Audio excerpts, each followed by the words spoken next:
السلام علیکم ورحمۃ اللہ وبرکاتہ۔ محمد کا امتی چینل کی طرف سے آج میں آپ کو جو حدیث سناؤں گی اس کو سننے سے پہلے ایک بار نبی صلی اللہ علیہ وآلہ وسلم پر درود پاک پڑھ لیں۔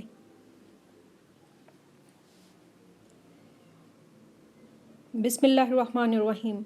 حضرت عبداللہ بن عباس رضی اللہ تعالیٰ عنہ سے روایت ہے کہ نبی صلی اللہ علیہ وآلہ وسلم نے ایک شخص کی عیادت فرمائی اور اس سے پوچھا، تمہارا کیا کھانے کا جی چاہتا ہے؟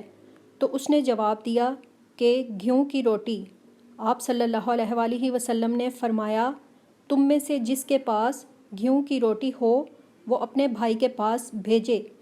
پھر آپ صلی اللہ علیہ وآلہ وسلم نے فرمایا، جب تم میں سے کوئی مریض کسی چیز کی خواہش کرے تو وہ اسے کھلائے۔